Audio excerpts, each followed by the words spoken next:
Hey there, Tuba Titan 12 here with a video about Overlord Season 4, Episode 11. Make sure you guys, if you can, please subscribe to my channel. I would really appreciate it. And definitely like as well and spread the word about it.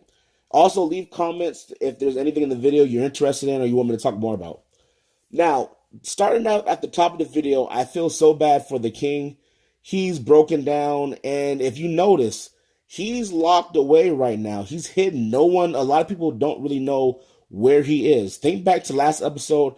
Princess Raina, who cares only about climb, was looking for him. Think to yourself again, why on earth would Princess Raina be looking for the king? She doesn't care about him.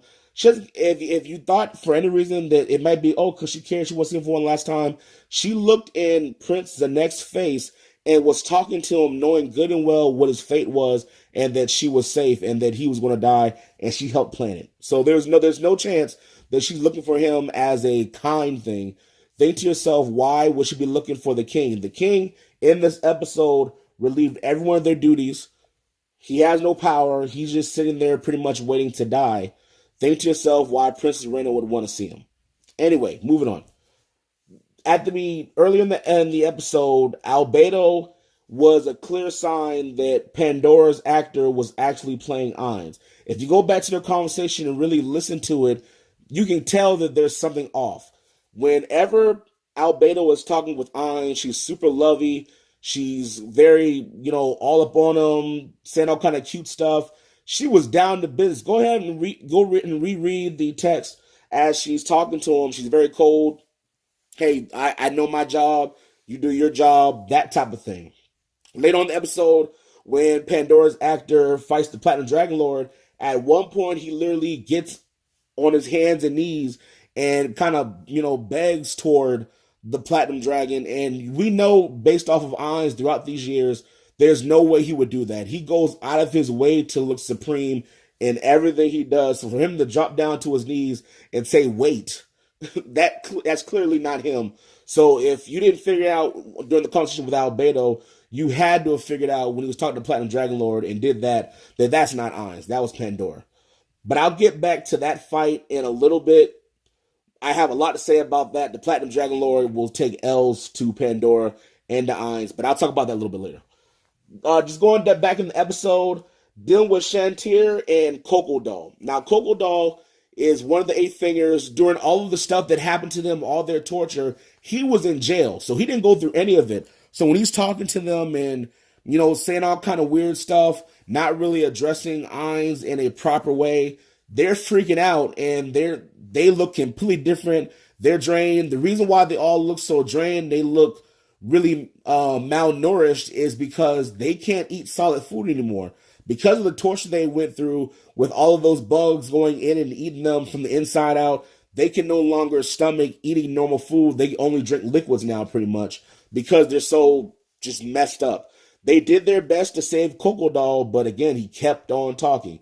When Shaltir entered, this is not the old Shaltir of the past to where she's, very childish and jokey. She's straight business now. She doesn't want to mess up in front of Ainz anymore. She's grown as a person. In my opinion, she's made some serious growth as an NPC because now she's focused. She want to make sure that there's no mistakes at all. So when she got back and that shadow demon, I thought it was a Hanzo, but I could be wrong. But when the demon came and talked with her and let her know that, hey, Crocodile is talking that trash, she very politely told everybody to gather, come on through, and then once everybody was at safety, she put them aside and said, hey, you got to go get tortured now. The Eight Fingers, they didn't put up any fight. They knew that it had to be done. They know they have a really good relationship with each other now. They're bonded together through their pain and their sacrifice and their torture, and now Crocodile unfortunately has to go through that. They tried to avoid it with him, but he just kept on talking. It is what it is. He got to get that torture. Got to get that work. Next up, Wild Magic. I will try to make this as simple as possible because this was the really big introduction of Wild Magic into the Overlord anime.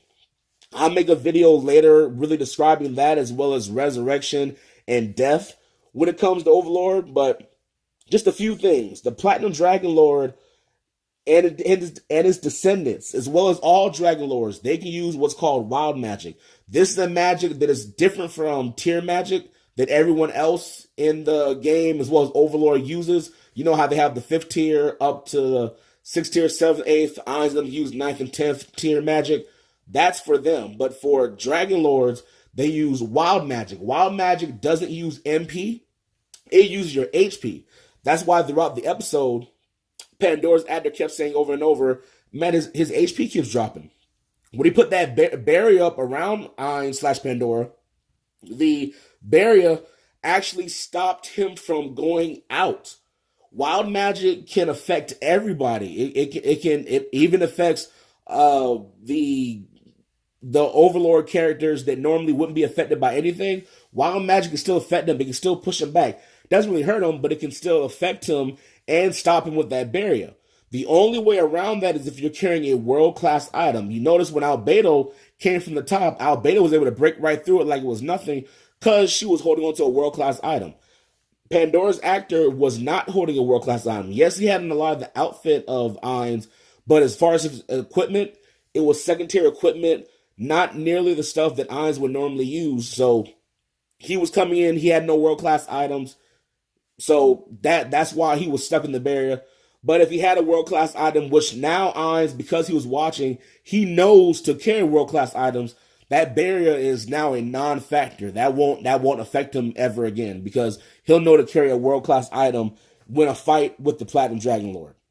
Side note, he doesn't know that it is a dragon just yet, a Dragon Lord just yet, but he has suspicion in the volumes. He has a suspicion that it is a dragon. He knows that it was being controlled by someone further away, the suit and the weapons and whatnot. He just didn't know it was a dragon, but he has suspicion that it might be. But going back to wild magic, like I said, it uses HP versus MP.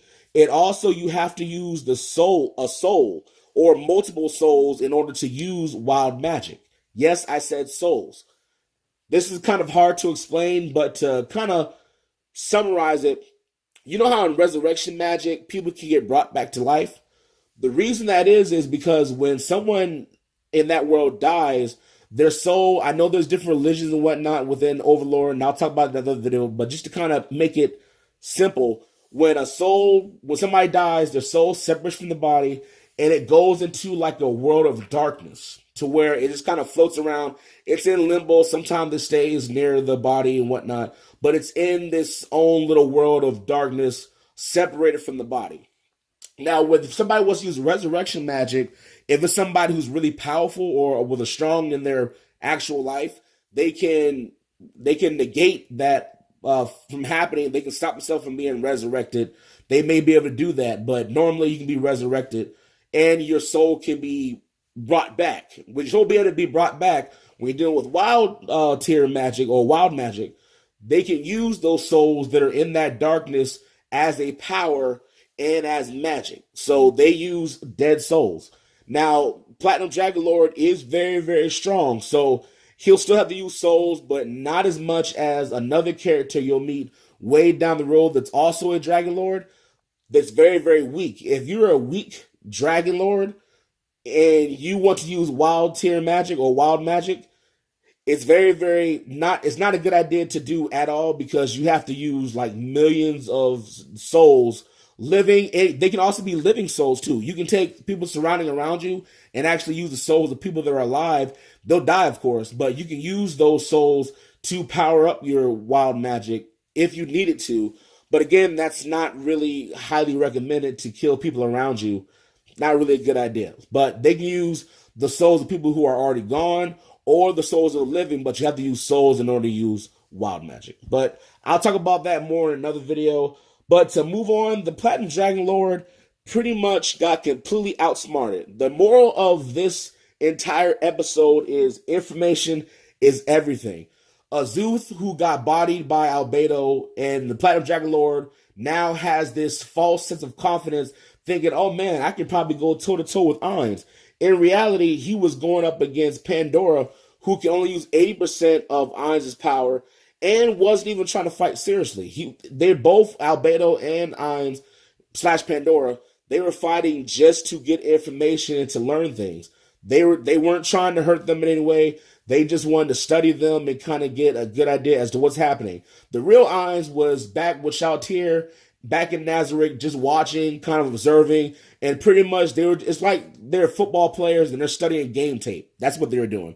So the Platinum Dragon thinks, oh man, well, if I fight him again, I think I definitely beat him. But in reality, he has absolutely no idea that he wasn't even fighting the actual Ainz. Ainz is a genius.